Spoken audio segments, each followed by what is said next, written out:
Ozodaxonim Nursaidova degan aktrisamiz bor, bilasizlar.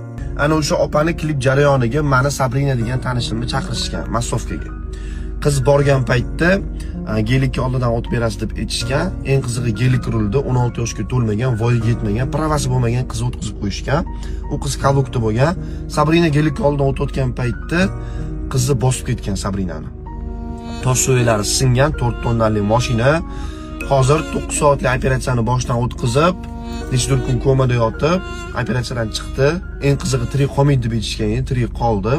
Bitta oyog'i 7 sm kalta bo'lib qoldi. Faqat hozir nogironlar aravachasida harakatlanyapti.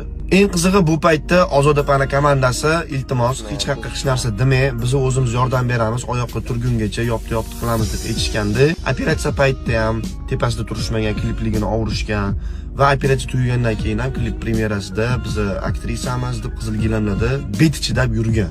Videoni keraklicha tarqatinglar.